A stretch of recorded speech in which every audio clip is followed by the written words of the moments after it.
Assalamualaikum warahmatullahi wabarakatuh. Kami dari kelompok 5 ingin mempresentasikan hasil dari diskusi kami mengenai gambar ilustrasi sebagai media pembelajaran.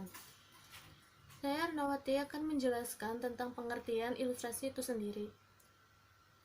Ilustrasi secara etimologi berasal dari bahasa Latin yaitu illustrated yang berarti menjelaskan atau menerangkan sesuatu. Kata ini dapat berarti pula sebagai penghias atau pendukung untuk membantu proses pemahaman terhadap suatu objek dalam seni rupa.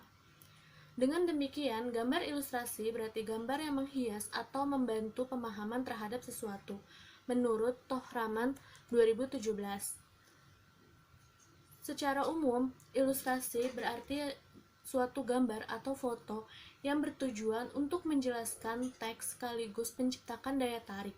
Ilustrasi yang berhasil menarik perhatian pembaca pada umumnya memenuhi beberapa kriteria tertentu, yaitu sebagai berikut. 1. Harus komunikatif, informatif, dan mudah dipahami. Kedua, menggugah perasaan dan hasrat untuk membaca. Ketiga, berupa ide baru, orisinil, dan bukan plagiat ataupun tiruan. Keempat, harus menarik perhatian yang kuat. Kelima, apabila berupa gambar atau foto, kualitasnya harus memadai, baik dari aspek seni maupun teknik pengerjaannya. Pengaruh gambar ilustrasi dalam pembelajaran. Gambar ilustrasi ini berpengaruh terhadap hasil belajar dan minat belajar siswa. Dengan gambar ilustrasi ini dapat membuat siswa tertarik membaca materi dan konsep materi pembelajaran sehingga dapat bertahan lama dalam ingatan siswa. Ada juga jenis-jenis gambar ilustrasi yang dapat berpengaruh dalam pembelajaran. Yang pertama, gambar ilustrasi naturalis, yaitu yang mempunyai bentuk dan warna yang sama dan wujud yang nyata yang ada pada alam tanpa terdapat pengurangan ataupun penambahan. Yang kedua, gambar ilustrasi dekoratif, yaitu gambar yang fungsinya untuk menghiasi sesuatu dengan bentuk yang disederhanakan atau dilebihkan dengan gaya tertentu. Yang ketiga, ada gambar kartun, yaitu gambar yang mempunyai ciri khas tertentu. Seringkali gambar kartun lebih banyak menghiasi majalah anak-anak, komik, dan juga cerita bergambar. Lanjut pada poin nomor D, yaitu gambar karikatur. Nah, apa sih maksud dengan gambar karikatur? Jadi gambar karikatur itu merupakan gambar kritikan atau sindiran yang dalam perwujudannya sudah terjadi penyimpanan proporsi tubuh. Nah, gambar ini bisa kita temukan di majalah ataupun koran. Kemudian cerita bergambar. Cerita bergambar atau disebut juga dengan cergam adalah sejenis komik atau gambar yang diberi teks. Teknik yang dibuat berdasarkan cerita dengan sudut pandang yang menarik. Kemudian ilustrasi buku pelajaran. Nah, ilustrasi buku pelajaran ini fungsinya untuk menjelaskan teks ataupun suatu kejadian, baik yang ilmiah ataupun merupakan gambar bagian. Ilustrasi buku pelajaran ini dapat berupa foto, gambar natural, dan juga dapat berbentuk bagan. Kemudian ilustrasi hayalan.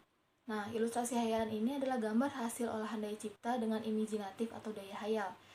Cara menyatakannya ini seperti yang bisa kita temukan pada ilustrasi. Selanjutnya yaitu gambar ilustrasi dalam pembelajaran. Penggunaan media gambar ilustrasi dibutuhkan karena dapat meningkatkan kemampuan siswa dalam menyimpulkan isi teks bacaan siswa, serta memberikan nuansa belajar yang menyenangkan. Selanjutnya, manfaat gambar ilustrasi tersebut. Manfaat ilustrasi tersebut adalah yang pertama yaitu menarik perhatian pembaca.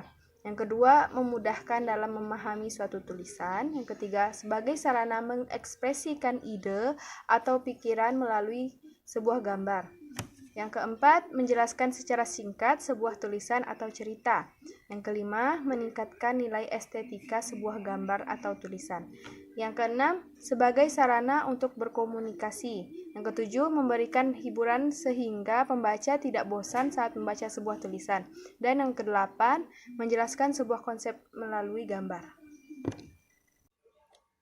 Poin selanjutnya yaitu fungsi gambar ilustrasi. Yang pertama, fungsi deskriptif, yaitu digunakan untuk mengganti uraian mengenai sesuatu dengan secara verbal serta juga naratif. Atau bisa juga disebut dengan mengganti uraian mengenai sesuatu yang tadinya tulisannya panjang sekarang diubah menjadi sebuah gambar. Contohnya yaitu rambu-rambu lalu lintas.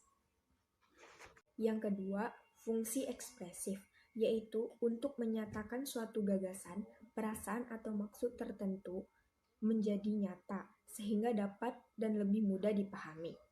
Contohnya yaitu seperti gambar kartun. Yang ketiga, fungsi analitis, yaitu untuk menunjukkan rincian secara detail sehingga lebih mudah dipahami. Contohnya yaitu ilustrasi yang ada dalam buku pelajaran. Yang terakhir yaitu fungsi kualitatif, yaitu penjabaran melalui gambar yang umumnya digunakan untuk tabel, grafik, atau gambar dan tulisan lainnya. Contohnya yaitu seperti tabel atau grafik. Kesimpulannya, jadi gambar ilustrasi adalah menerangkan, memperjelas, memperindah, dan membantu terhadap suatu objek agar terlihat lebih menarik perhatian pembacanya dan dapat merasakan secara langsung melalui mata mereka sendiri dan kesan dan cerita yang ada disampaikan. Gambar ilustrasi juga berpengaruh untuk membantu siswa memahami materi yang sulit dengan cara yang menyenangkan, serta merangsang motivasi dan ketertarikan terhadap suatu topik materi pembelajaran.